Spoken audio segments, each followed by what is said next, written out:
나이가 들수록 돈이 없으면 점점 마음과 몸의 여유를 뺏깁니다. 돈이 전부가 아니라고 하지만 사는 곳, 먹는 것, 입는 것, 심지어 누구를 만나고 어떤 관계를 유지하는 것도 경제력에 따라 제한되기 때문에 돈은 단순한 수단이 아니라 우리가 어떤 삶을 살아갈 수 있는지를 정하는 중요한 조건이 되기도 하죠.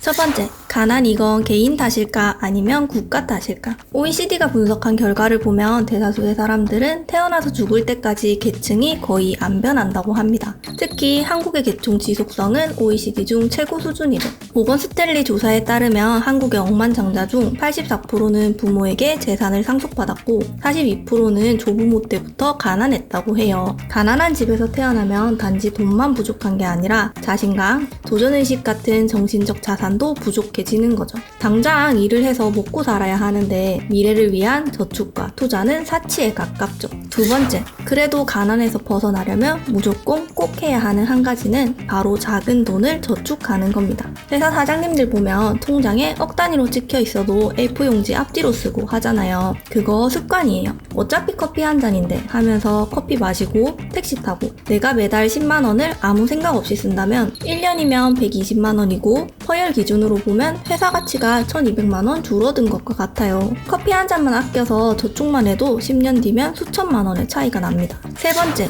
부자들은 복리를 알고 가난한 사람들은 한 방에 올인한다. 가난에서 벗어나기 위해서 꼭 알아야 하는 것이 복리의 효과인데요. 저축을 통해 1억만 모아도 연 3% 수익이면 1년에 300만원, 복리로 쌓으면 20년 뒤 1억 8천이 되죠. 즉 원금의 2배가 되는 거예요. 이게 바로 복리의 힘인데요. 가난한 사람들은 기다림이 없습니다. 그래서 당장 눈앞에 보이는 100%, 200%의 수익률을 쫓죠. 그런데 보통 그런 투자는 사기일 경우가 많아요. 한 방 바라다 내 인생 수익률 90% 찍는 거예요. 워렌 버핏의 평균 수익률도 20%에 불과합니다. 연 5% 이상 수익률을 복리로 쌓으면 작은 돈이라도 큰 돈이 됩니다. 부자들은 이걸 잘 알고 있고요. 네 번째, 지금 내가 버는 돈은 쓸 돈이 아니라 미래를 위한 돈이에요. 냉정하게 말하면 통장에 1억이 쌓이기 전까지 내가 뭘 누릴 자격이 있다고 생각하시면 안 돼요. 힐링이 아니라 생존이 먼저입니다. 진짜 무서운 건요, 노후예요. 나이가 들수록 천천히 몸은 고장나고 일자리는 점점 사라지고